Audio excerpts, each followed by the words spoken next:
All right, next up is a Dream 24-inch ride. It's got a very small bell. It's also got a very, very flat profile, which is really common with Dreams. I believe this is how they get their price point on these cymbals. Is the cymbals do not have a very high curvature at all. They're all pretty much very, very flat, which gives a very gong-like, low fundamental washy tone that also tends to be very hummy and have tons of barking seals and soft spots up near the bell, and you can flip these things inside out super easily. This one is no different. It's got some interesting tones up near the bell.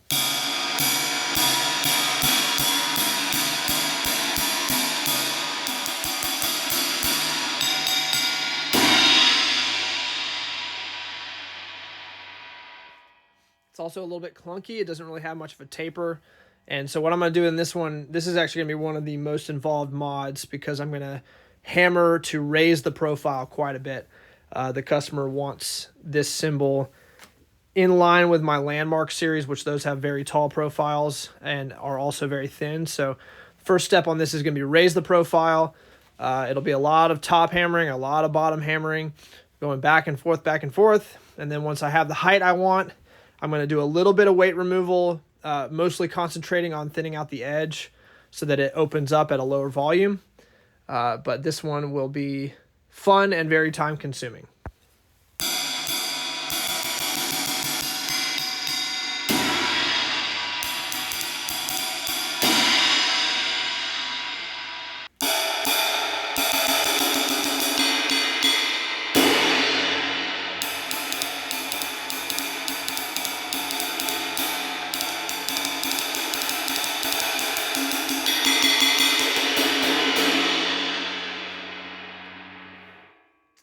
All right, so this is the 24-inch Dream ride that was incredibly flat in its profile.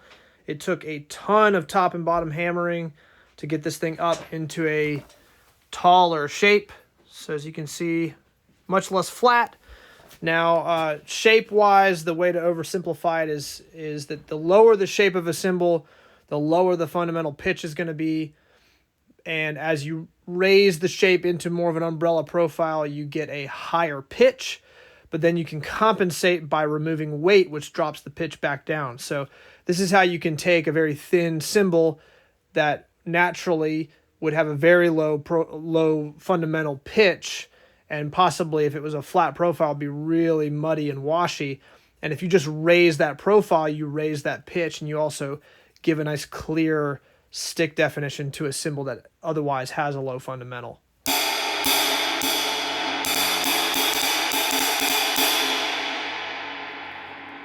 Now, a lot of this cymbal, the cymbal still sounds a little bit on the tinny side to me, and most of that comes from the size of that bell, which I did enlarge the bell a little bit, but you don't want to overwork a bell and enlarge it too much. And that's really what's giving it a higher, more piercing tone, even at the taller profile and the thinner weight, is just the size of that bell. But the size of that bell, the thing that it's doing in a good way is it's lending to clear, articulate stick definition, so that stick is not really going to get buried underneath the wash or the sustain of the cymbal. It's going to tend to stay on top, even if I dig in. So I'll start really low in the volume and just increase my volume, and you'll see how that wash kind of hits right underneath the stick definition, but sort of caps out and won't overtake the stick.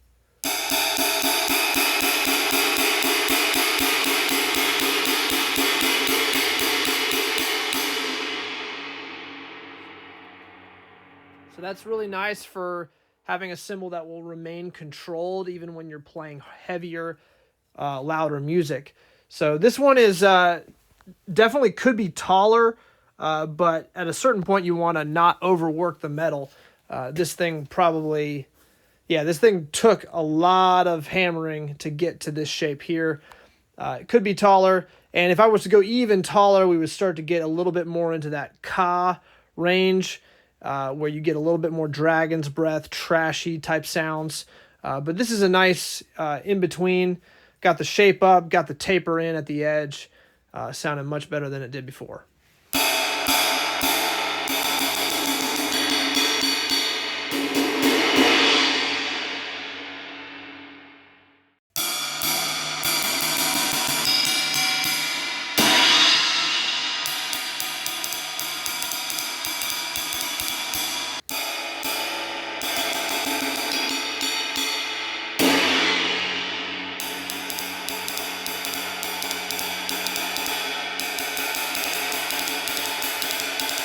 All right, next up is a old A from the 1960s. This is a 22-inch cymbal.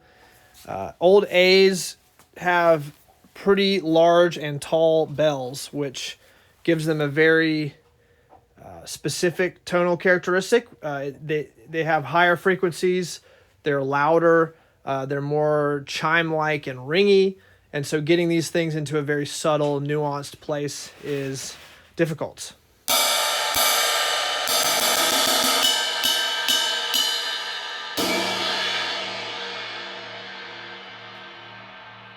This is a rather nice sounding one, but the customer wants it even a bit thinner and wants it a little bit more nuanced.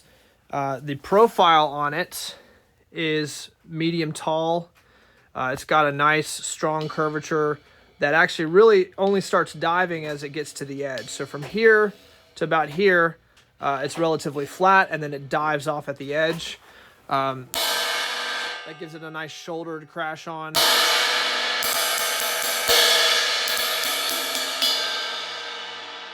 But in general, old A's have kind of a chimey, high-pitched, abrasive thing going on that's not the nicest to listen to. The one thing, or the couple things I'll mention, is that on old alloy like this, you really don't want to hammer on it, because over time, cymbal alloy gets very brittle, and the tin in the alloy separates and tries to find the other tin, and the copper separates and tries to find the other copper, so the grain boundaries become weak. And so heavy playing on an old vintage cymbal can oftentimes lead to cracking. So I'm not going to do any hammering on this. The modification is going to be completely on the lathe. And more than likely, I'm going to do most, if not all, of the lathing on the underside. These stamps that they did on these old cymbals actually creates a rather large lump where the stamp was made. And that causes a lot of chatter over top of that area. So lathing over top of that, my lathe bit is going to start bouncing as it hits this lump, which is going to create inconsistencies in the thickness near the edge. You can actually see what I mean by lathe chatter right around the bell hole. This kind of standing wave looking texture is from where there was inconsistent heights when it was lathed there. So the bits, the cutting tool bit just started jumping up and down on the lathe, creating that texture. So this cymbal is nice. I'm going to make it a little bit thinner, a little bit lower pitched, and try to deal with some of the harsh high-end frequencies that it has. Should be a lot nicer to play.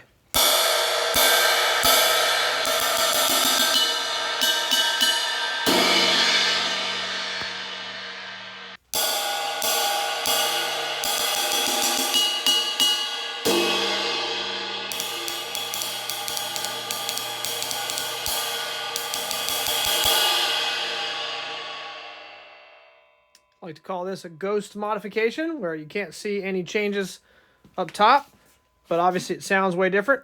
Like I said in the before video, I lathed the underside, and only the underside. You can also see where my stick is right here, sort of like a pit almost. And guess what? That is right below the stamp. So that's what I mean about that lump that would have caused chatter if I lathed on top.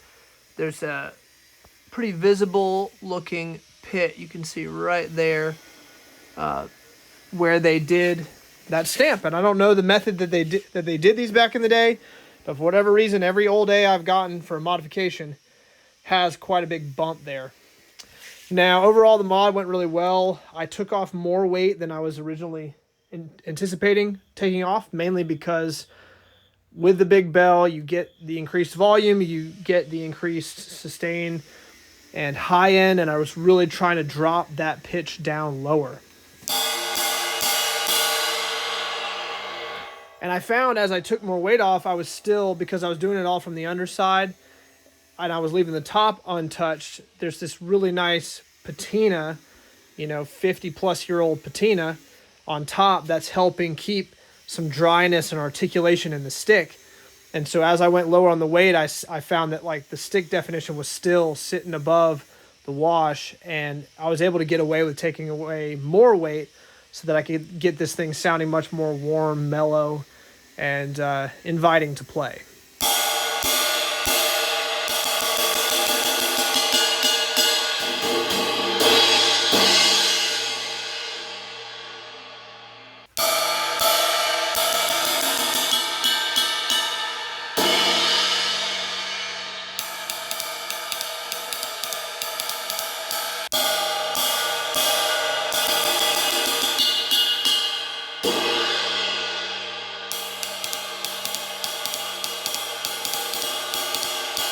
All right, next up is a AGOP Epic Crash Cymbal, 20-inch.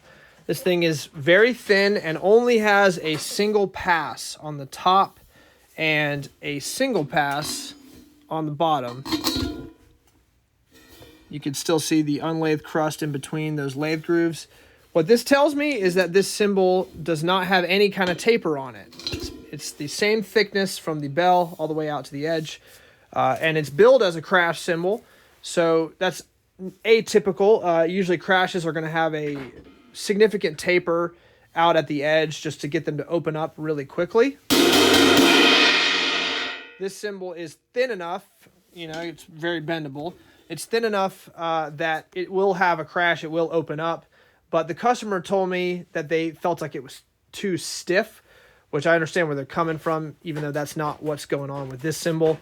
I think what they're aiming for and wanting is a cymbal that opens up quicker and actually has a taper. So all I need to do with this cymbal is decide how I want to remove material from here and at what increments I want to remove it at. The shape on the cymbal is fairly low, which is to be expected on a crash cymbal, because the lower shapes are going to activate easier. They're going to be low pitched. They're not going to be too shrill and aggressive. So I'm not going to do anything to change the shape of the cymbal. Really, it's only going to be about lathing. A lot of these cymbals that come from the Turkish factories will have issues in the actual shape and the curvature depending on the spot on the cymbal. These are all handmade in a factory with lots of different hand hammering craftsmen, and they kind of throw the cymbal from one station to the next, and they're just kind of going through doing their thing. So a lot of these kinds of cymbals will have little soft spots or dips in certain areas. So if this was going to be used mainly as a crash cymbal, I would probably go in and iron out some shape stuff. I don't from looking at it, I'm not seeing too many issues with the shape. There's like a little bit of a low point or a flat portion in this band right around here, which might cause some mushiness and a little bit of unfocused sound from your stick. But this one is a pretty well balanced one, so I'm probably just going to aim to lathe it and call it a day.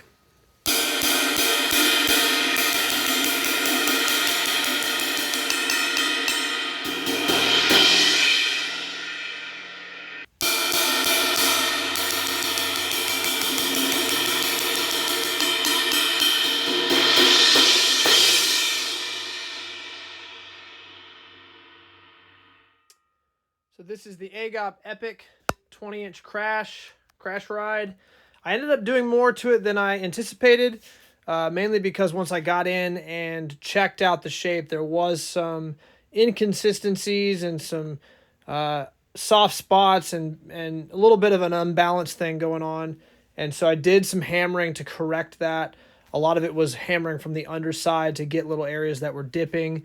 And then when I lathed it, you can see the whole surface other than the bell has been fully lathed.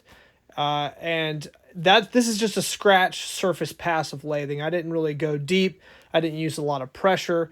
The main point was to get the oxide crust off so that it would shimmer a lot more and it would open up quick and have a nice aggressive kind of in-your-face crash that would bloom quick and then get out of the way. On the underside, I left it as is, same exact from the factory. So I didn't touch the underside with the lathing, but I did on top, and then I added more of a taper in about this band all the way to the edge, so it gets thinner as it gets to the edge. This allows it to open up with a finger, so that basically when I try to crash it, it just activates at a much lower volume. which means it's going to hit its optimal point at a lower volume so that when you really lay into it, the aggressiveness peaks and trails off pretty quick. So it's not going to ring for ages. It'll tend to choke itself out once it's really being hit hard. So this cymbal is now much more washy and smooth. It's got a lot more of an aggressive crash, which is what the customer wanted. But it also would work as a low volume ride.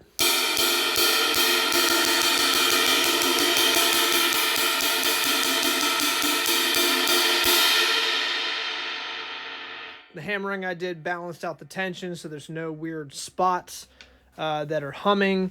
Overall, I'm really happy with this modification. I think it turned out nice.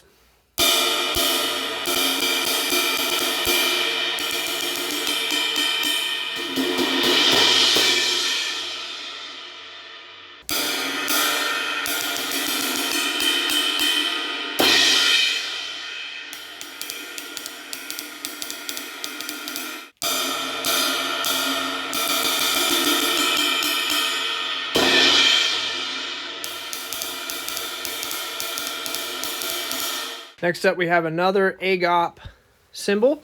This is an 18 Exist Crash. It is lathed to be nice and quick and explosive and shimmery and have quite a bit of sustain.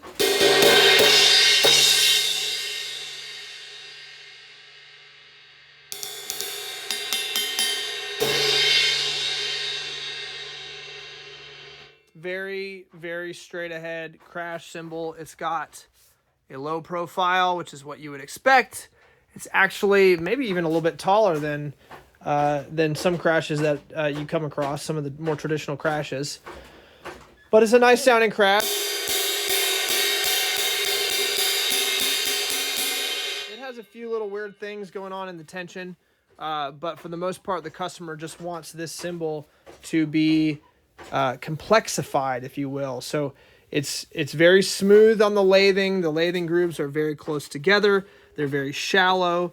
The surface is very smooth.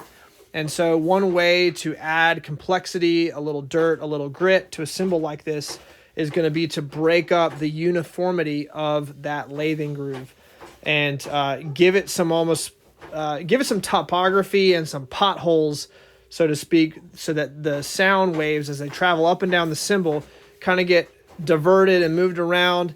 And what that does is that adds complexity. So you get lows, you get highs, you get some grit, maybe a little bit of trash in the sound, and it gets less clean sounding. This is a very clean cymbal.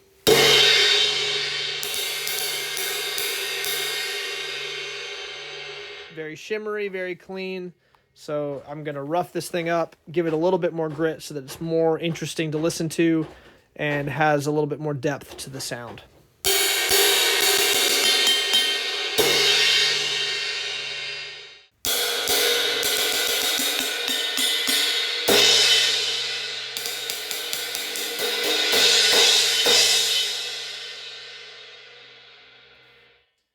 All right, as you can see, it's been hammered, it's been lathed.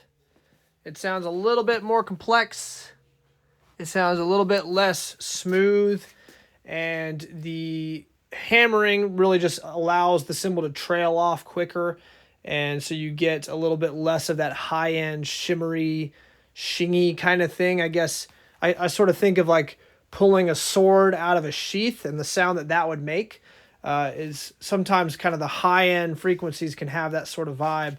And so that hammering is sort of notching that a little bit, giving it a darker, less sustaining sound with some lower pitch, growly things going on. But then the lathing over top of the hammering pulls the weight down, obviously, which lowers the pitch. So we're doing a couple things here just to, again, create separation between the highs, the lows, the mids, and give a cymbal kind of the high def treatment. So it feels like it's got a lot going on. It's not one dimensional and boring.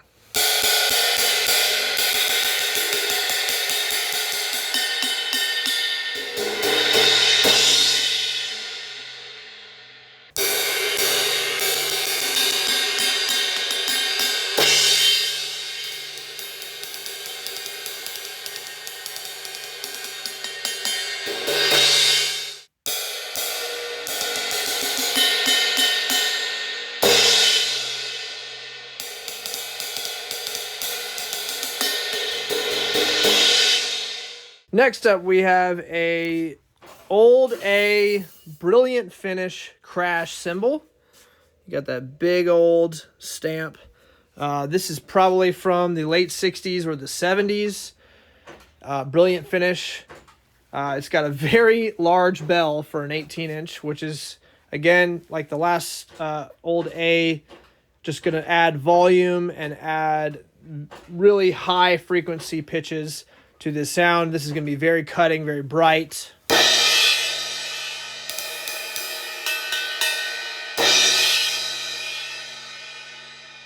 me, it's a little stiff sounding. It's very abrasive to the ear. What I'm going to do with this one is going to be, again, because it's older alloy, I'm not going to hammer on it. Otherwise, that would cause quite a bit of a risk of cracking. So it feels clunky to me, like the crash feels a little stiff. So going in and adding that same kind of taper to it will be nice. And then just overall thinning out the cymbal is going to get that pitch a little bit lower and compensate for the fact that it's got such a naturally high frequency piercing sound due again to that bell.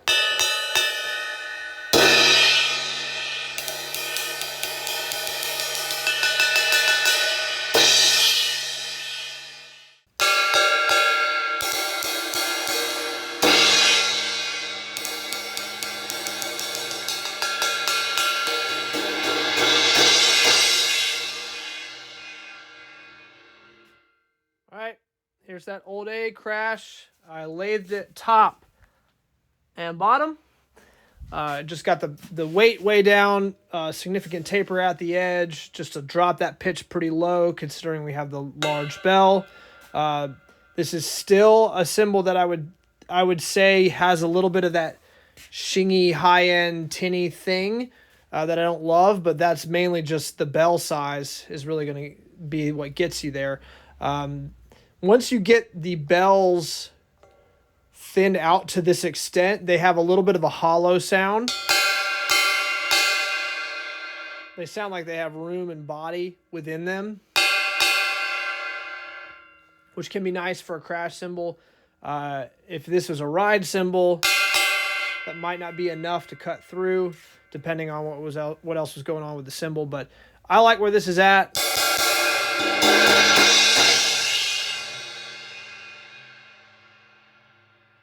Pitch has gone way down, so it's not so aggressive and piercing to the ear, and that's just with lathing, no hammering.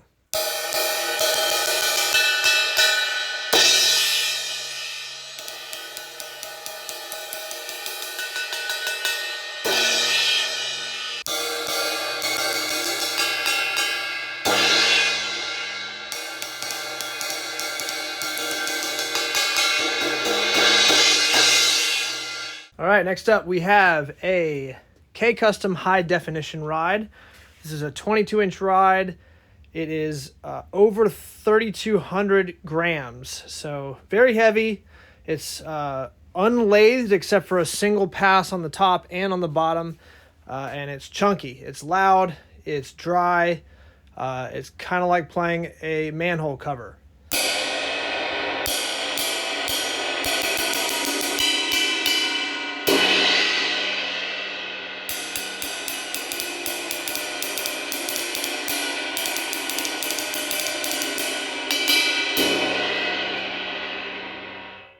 So would work pretty nicely in the studio. Rock and roll would be great for rock and roll. It's not great to crash on because there's no taper. It's just 3,200 grams all the way through. And this is going to be an interesting mod because the customer, which I've run into this quite a bit actually, where the customer has a sentimental attachment because there are some signatures underneath. I don't know who the signatures are. I can't really read them, but the customer does not want the bottom touched at all. So I'm going to put my little signature on the underside of the bell. But other than that, this thing is going to be pretty much only worked on the top. So I got to do all the lathing from the top and add quite a bit of taper and just get this thing to where it's crashable, but still has enough stick definition. And it will retain a level of dryness because that underside is going to stay the way that it is. So A lot of unlathed crust is going to be on the underside. If I end up working the top and it ends up being a little bit too stiff, what I can do is flip the thing over and burnish the underside, or use a blunt tool on the underside. That can help loosen some tension. But this is going to be a pretty straightforward modification, just getting the thing to sound a little bit more nuanced, a lot more nuanced actually, and usable in some lower volume music.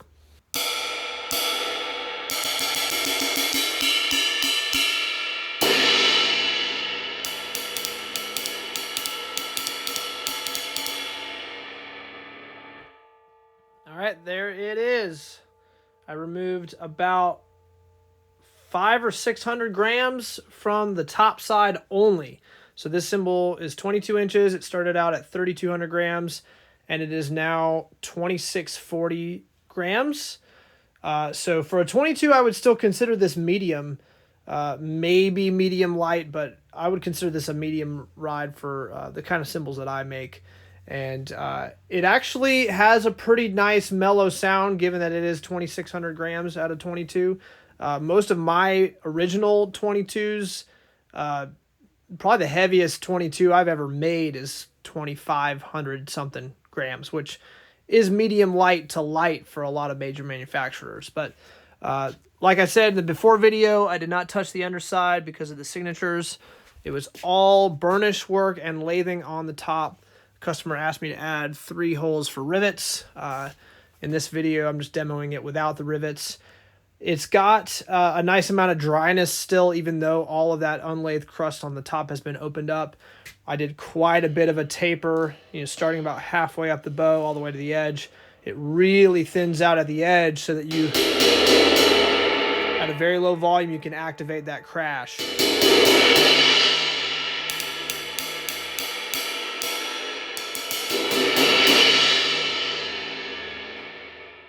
It's now going to be a really nice all-around cymbal. You could play this in rock. You could play this in jazz.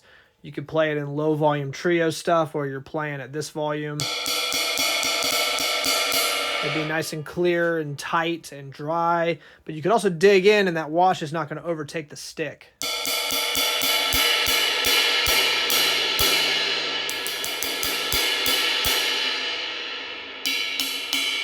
Bell's still nice and clear. This is one of the most overall versatile modifications I think I've ever done, actually. I'm really happy with how this one turned out.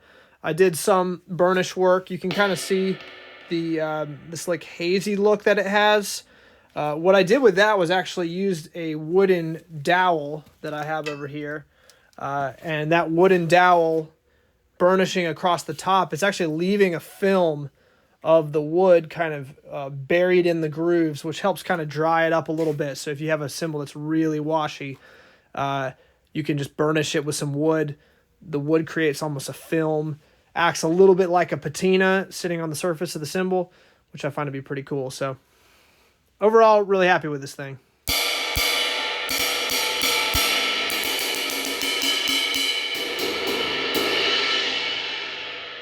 One more note on this cymbal here. I just added the rivets and wanted to give you a little playing example of how this thing sounds with them. It's 3 in a cluster up top.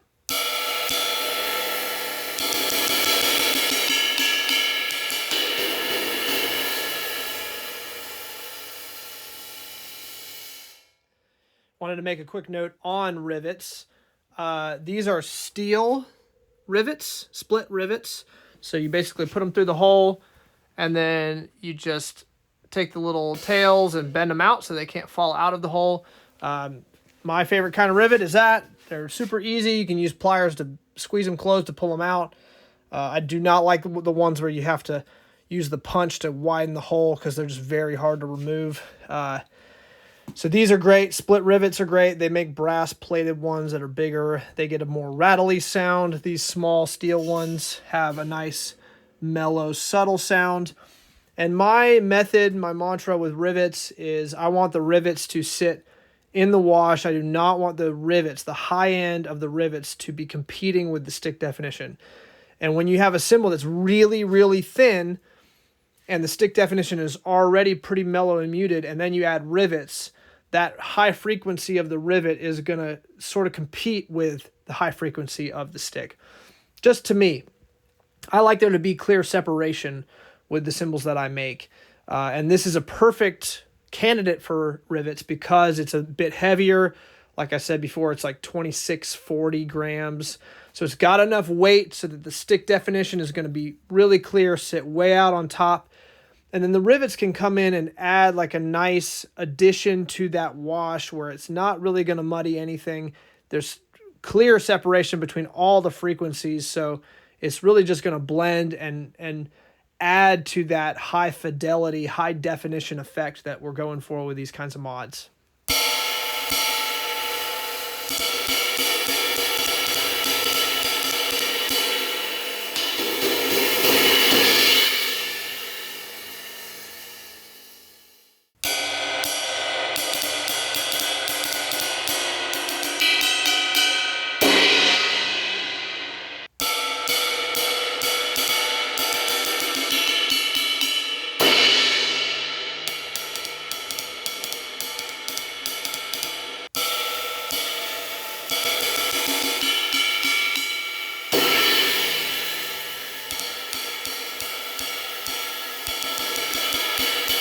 All right, last up in this set of mods is a pair of hi-hats.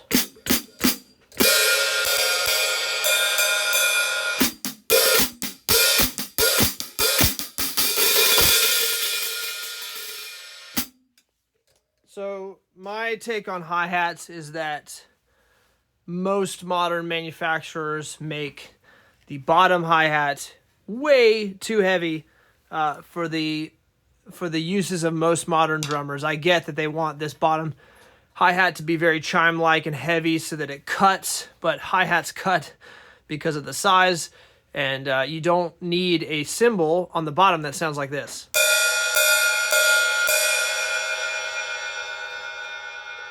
It just adds an incredibly bright, piercing, high pitch that's very loud, and you lose warmth, you lose nuance, you lose the ability to play softly without it feeling chunky. You want the cymbals to be able to be activated at low volumes, but also be able to play in high volumes. And you really don't need cymbals on the bottom that sound like that unless you're playing heavy rock and roll or metal. So with this set of hi-hats, I'm going to focus most of my energy on that bottom hi-hat, removing a lot of weight. I am going to remove weight on the top hat too, because even this set has a very bright, heavy top hi-hat cymbal.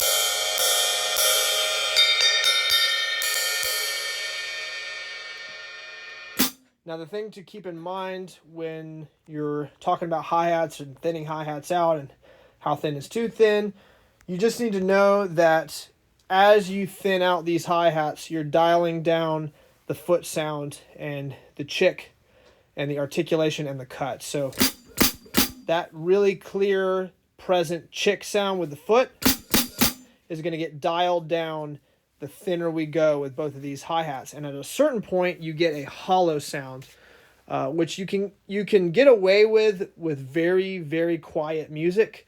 But the second you want to be able to lay into that foot sound and have it cut through the band, and especially if you're playing straight ahead or bebop, you want that 2 and 4 hi-hat to be able to cut through the music.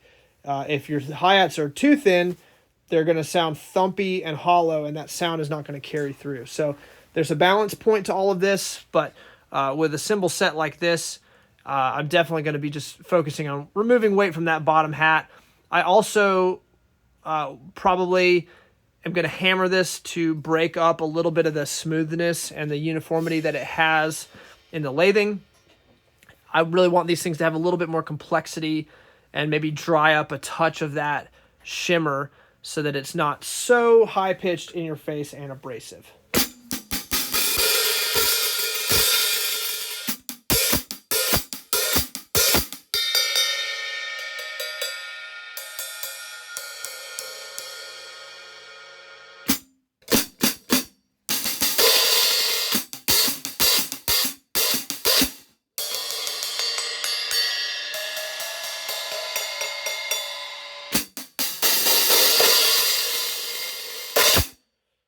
All right, so the hats are done. The new weights on these are 860 on the top, 875 on the bottom. So they're very close in weight. So they could be swapped, actually. You could put the bottom one on the top one on the bottom. But they're both in a place where the chick is still pretty present. And it's got enough high-end frequencies to cut through. So I would still be able to play this in big band music where you need a strong 2 and 4, mainly because the frequency of that chick is still pretty pointed and high, so it would cut through the mix. But now it's also, because they're so much lighter in weight, I believe the initial weights were over 1,000 on the top and then like 1,200 on the bottom. So it was like probably removed about 500 or 600 grams collectively on these cymbals. So they're now much more, we've dialed them down to where they activate at a lot lower of a volume. So at very low volumes, they activate. They don't feel chunky. They don't feel like you're hitting manhole covers. They're warm. They're inviting to play, and that's just simply by getting the weights down, especially on that bottom one. But this is where you can actually design hi-hats to be what's called pitch matched or weight matched, to where you're basically aiming for the same weight top and bottom, although it is very standard and highly advisable in most scenarios to have a slightly heavier bottom, if not, 150, 200 grams heavier on the bottom. That's where you're really going to get that defined chick sound. But in a case like this, you're able to get the weights really light and really close together and still have a strong foot sound that doesn't get mushy and hollow sounding and would cut through the music in a bunch of different musical environments.